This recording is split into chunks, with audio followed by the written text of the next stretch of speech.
Good morning 7th class. अब आज हम एलिमेंट्री कैनाल के नेक्स्ट पार्ट करने वाले हैं। जो पार्ट हमने किया था वो स्टमक तक हमने किया था, उसके बाद हम स्मॉल इंटेस्टाइन में आते हैं। जैसे मैंने आपको बताया था कि इस तरीके से ये एक ट्यूबुलर स्ट्रक्चर है जिसे हम ईसोफेगस कहते हैं। ईसोफेगस के बाद जे शेप्ड हमारा यहाँ पे स्टमक आता है और उसके बाद यहाँ पे यू शेप्ड स्ट्रक्चर से इस पोर्शन से हमारी इंटेस्टाइन जो है वो शुरू होती है।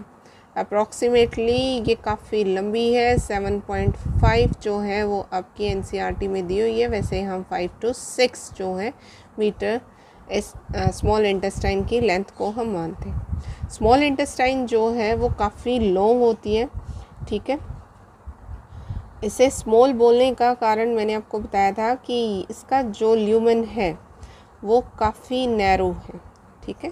जो फूड यहाँ पे है अच्छे से जो सेमी सॉलिड हो चुका है वो with this picture, with the help of this picture अब इस ट्यूबुलर पोर्शन में स्मॉल इंटेस्टाइन के अंदर एंटर करता है और फिर ये आगे की तरफ मूव करें। यहाँ एंटर होने से पहले हम 2 एसोसिएटेड ग्लैंड्स के बारे में स्टडी करते हैं। जो यहाँ पे ग्लैंड सिचुएटेड है अपोजिट टू स्टमक, इसे हम लीवर कहते हैं। क्या कहते हैं बेटा? लीवर कहते हैं। पिंकिश कलर का ये ग्लैंड है, बॉडी का लार्जेस्ट ग्लैंड है, ये लार्जेस्ट ग्लैंड है, बिजिएस्ट ऑर्गन है, जिसमें से कि एक फ्लूइड रिलीज़ होता है जिससे हम कहते हैं लीवर में से बाइल कहते हैं। बाइल जो है एक तरह से डाइजेस्टिव सब्सटेंस है, बट इसमें कोई भी एंजाइम नहीं होता। बाइल के अंदर कोई भी एंजाइम प्रेजेंट नहीं होता, ठीक है। बाइल जो है यहाँ लीवर में सिक्रेट होता है और लीवर के अपर पोर्शन पे स्लोप पे एक स्ट्रक्चर यहाँ सैक लाइक स्ट्रक्चर होता है जो कि जिसे हम नाम देते हैं गाल ब्लैडर। क्या कहते हैं बेटा? गाल ब्लैडर, ठीक है। ये जो गाल ब्लैडर है, लीवर से सिंथेसाइज होने वाला बाइल इस गाल ब्लैडर के अंदर स्टोर होता है और यहाँ से ट्यूबुलर पोर्शन इस तरीके से नीचे स्मॉल इंटेस्टाइन तक आता है। जो नेक्स्ट एसोसिएटेड ग्लैंड है डाइजेस्टिव सिस्टम का वो पेनक्रियाज है, जो स्टमक के नीचे प्रेजेंट होता है। ये क्रीमी जो कलर है उसमें प्रेजेंट होता है और यहाँ पे इस तरीके से इसकी एक जो डक्ट है वो यहाँ पे ओपन होती है स्मॉल इंटेस्टाइन के अंदर, ठीक है। तो इस ग्लैंड को हम क्या कहते हैं? पेनक्रियाज कहते हैं, ठीक है। पेनक्रियाज जो है पेनक्रिएटिक जूसी रिलीज़ करता है। क्या क्या सब्सटेंस रिलीज़ करता है? पेनक्रियाज में से जो पेनक्रिएटिक जूसी है, पेनक्रिएटिक जूसीस में क्या चीज़ें होती हैं? जूसीस में यहाँ पे कुछ एंजाइम्स प्रेजेंट हैं जिनका हम नाम लेते हैं अमाइलेज प्रेजेंट होता है, जैसे पेनक्रिएटिक अमाइलेज के नाम से जानते हैं। दूसरा बेटा यहाँ पे ट्रिप्सिन होता है, ट्रिप्सिन है। थर्ड जो है यहाँ पे लाइपेज है। ये जो एंजाइम है अलग अलग जो फूड कंपोनेंट्स हैं उनको डाइजेस्ट करने में हेल्प करते हैं। जो अमाइलेज है वो आपके जो कार्बोहाइड्रेट है उसको डाइजेस्ट करेगा। कार्बोहाइड्रेट जो है उसे सिंपलेस्ट फॉर्म में चेंज कर देता है और जो ट्रिप्सिन है वो प्रोटीन को सिंपलेस्ट फॉर्म में चेंज करता है और लाइपेज जो है वो फैट को चेंज कर देता है। अब जो इनकी सिंपलेस्ट फॉर्म है आपके जो कार्बोहाइड्रेट का है, कार्बोहाइड्रेट जो कि ईजिली डाइजेस्टेबल फॉर्म है कार्बोहाइड्रेट की वो है ग्लूकोज। तो ग्लूकोज में चेंज करने के लिए हमें क्या चाहिए? पेनक्रिएटिक अमाइलेज चाहिए और जो प्रोटीन है उसको हमें सिंपलेस्ट फॉर्म में चेंज करने के लिए कौन सा एंजाइम चाहिए? यहाँ ट्रिप्सिन चाहिए और इसकी सिंपलेस्ट फॉर्म क्या है? अमाइनो एसिड, ठीक है। ये हमसे पूछा जाता है कि कौन सी सिंपलेस्ट फॉर्म है? कार्बोहाइड्रेट की ग्लूकोज है, प्रोटीन की अमाइनो एसिड है। अब जो फैट जो कंपोनेंट है, फैट को लाइपेज अगर डाइजेस्ट करे उससे पहले फैट जो है जो मॉलिक्यूल है, कंपोनेंट है, उससे इमल्सिफाई ब्रेक डाउन किया जाता है with the help of bile salt. इसमें क्या होता है कि जैसे फ़ैट का ये मॉलिक्यूल है इसका साइज़ काफ़ी बड़ा होता है। फैट जो है काफ़ी स्ट्रॉन्ग जो कंपोनेंट है फूड कंपोनेंट, बाइल की हेल्प से इसे ब्रेक डाउन कर लिया जाता है, जो स्मॉलर ग्लोब्यूल्स में चेंज किया जाता है इस तरीके से। और फिर इन फैट ग्लोब्यूल्स पे, जो ये फैट ग्लोब्यूल्स हैं, इन पे एक्शन होता है किसका? लाइपेज का। ये पेनक्रिएटिक लाइपेज जो है एंजाइम है, जो पेनक्रिएटिक एंजाइम कहा जाता है, ये फैट ग्लोब्यूल्स को चेंज करता है किस चीज़ में बेटा? फैटी एसिड्स में, ठीक है। और उसके साथ साथ एक और बाय प्रोडक्ट भी है जिसे हम कहते हैं ग्लिसरॉल।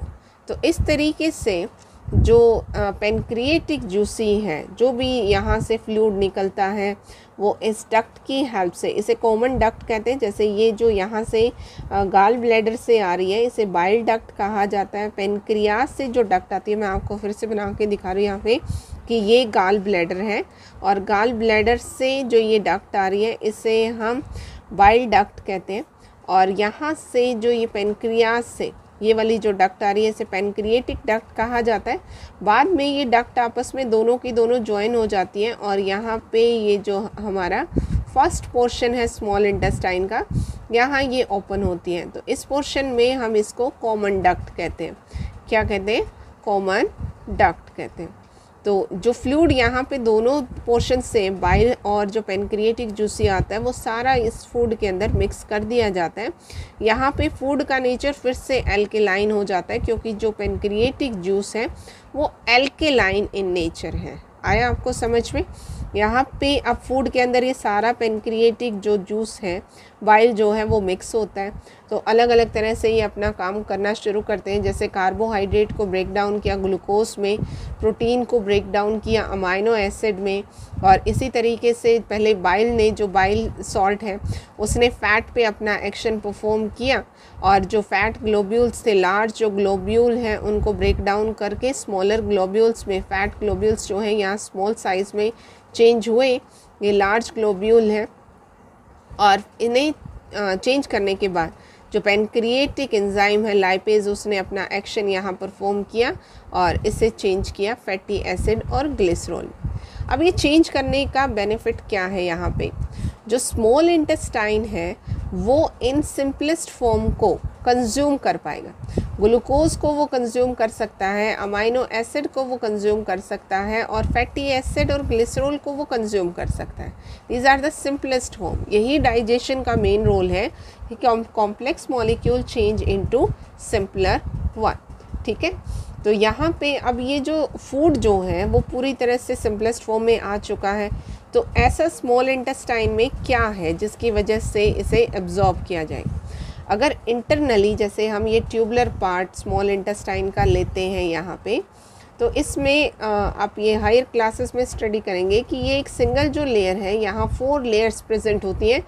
इनर जो लेयर है वो काफ़ी ज़्यादा फोल्डेड होती है। इस तरीके के फिंगर लाइक स्ट्रक्चर्स वहाँ पे अराइज होते हैं।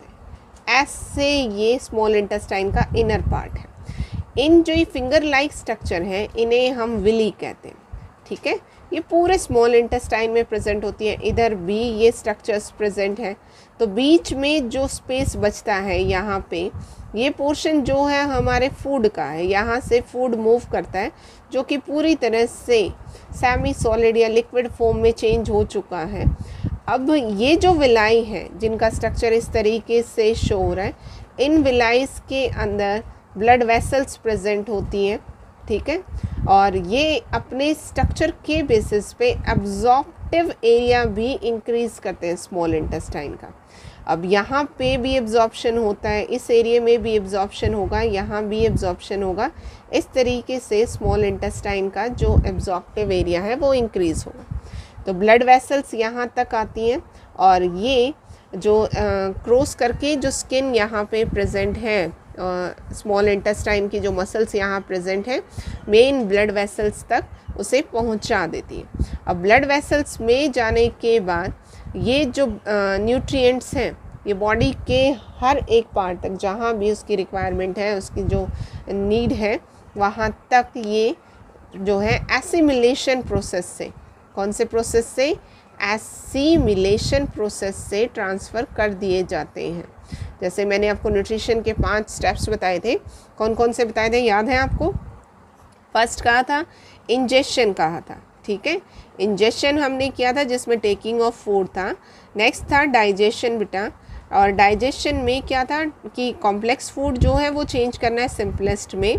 फिर कहा एब्जॉर्प्शन, ठीक है, तो एब्जॉर्प्शन कहाँ पे हो रहा है? एब्जॉर्प्शन में, एब्जॉर्प्शन यहाँ विलाइज कर रही है, ठीक है, फूड यहाँ पे डाइजेस्ट हो चुका है और इसका एब्जॉर्प्शन कौन कर रहा है? ये विलाई कर रही है। और सबसे ज़्यादा जो एब्जॉर्प्शन है ह्यूमन डाइजेस्टिव सिस्टम में वो स्मॉल इंटेस्टाइन के अंदर ही होता है। तो यहाँ पे ये एब्जॉर्प्शन हुआ, ये जो ब्लड वेसल्स हैं ये उस एब्जॉर्प्टिव फ्लूइड को, उस डाइजेस्टेड फूड को, कंपोनेंट ऑफ फूड को यहाँ पे ब्लड के अंदर ट्रांसफ़र करती हैं, और ब्लड जो है इसे ट्रांसफ़र करता है होल बॉडी के अंदर। जहाँ भी रिपेयर और मेंटेनेंस की नीड होती है वहीं पे ये न्यूट्रिएंट्स आगे की तरफ मूव करते हैं। इस तरीके से जो स्मॉल इंटेस्टाइन का पार्ट है, विलाई जो है वो कॉन्टीन्यूसली अपना वर्क परफॉर्म करती है और फूड डाइजेस्ट होके आगे की तरफ मूव करता है। तो स्मॉल इंटेस्टाइन की लेंथ आपको पता है कि 7.5 मीटर के आसपास है, तो फूड को यहाँ से मूव करने में टाइम लगेगा। ब्लड वेसल्स भी यहाँ प्रेजेंट होती हैं। एक और भी यहाँ पे स्ट्रक्चर प्रेजेंट होता है जिसे हम लैक्टील कहते हैं, लैक्टील कहते हैं। ये एक लिम्फॉइड जो है और स्ट्रक्चर है जो कि यहाँ पे इन्फेक्शन से इसे प्रोटेक्ट करती है। जो इन्फेक्शन, जो जर्म्स यहाँ पे अगर फूड के थ्रू आते हैं तो उन्हें किल भी ये करता है, लैक्टील जो है। तो मेनली जो एब्जॉर्प्शन हुआ with the help of villi, और विलाई जो एब्जॉर्प्शन यहाँ पे कर रही है वो एसिमिलेशन प्रोसेस से ट्रांसफ़र होता है, ठीक है। नेक्स्ट जो पार्ट आता है हमारा वो लार्ज इंटेस्टाइन का आता है। कौन सा आता है? लार्ज इंटेस्टाइन का। अब लार्ज इंटेस्टाइन जब पूरी तरह से कंप्लीट जो स्मॉल इंटेस्टाइन में से मूव हो चुका है, इस तरीके से हमने स्मॉल इंटेस्टाइन का स्ट्रक्चर यहाँ पे ऐसे शो कर लेते हैं हम, ठीक है।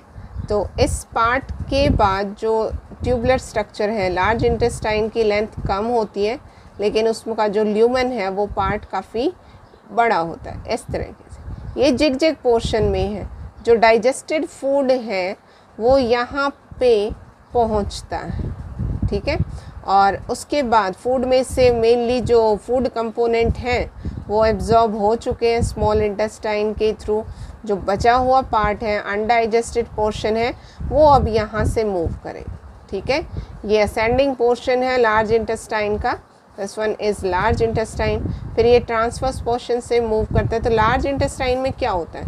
लार्ज इंटेस्टाइन में जो डाइजेस्ट एब्जॉर्प्टिव फूड है उसमें बचा हुआ जो वाटर है और कुछ मिनरल्स हैं वो एब्जॉर्ब हो जाते हैं यहाँ पे, और फिर जो फूड है वो सॉलिड फॉर्म में जो मूव करता है यहाँ से, और अनडाइजेस्टेड और जो सॉलिड कंपोनेंट है वो यहाँ इस पोर्शन में स्टोर हो जाता है।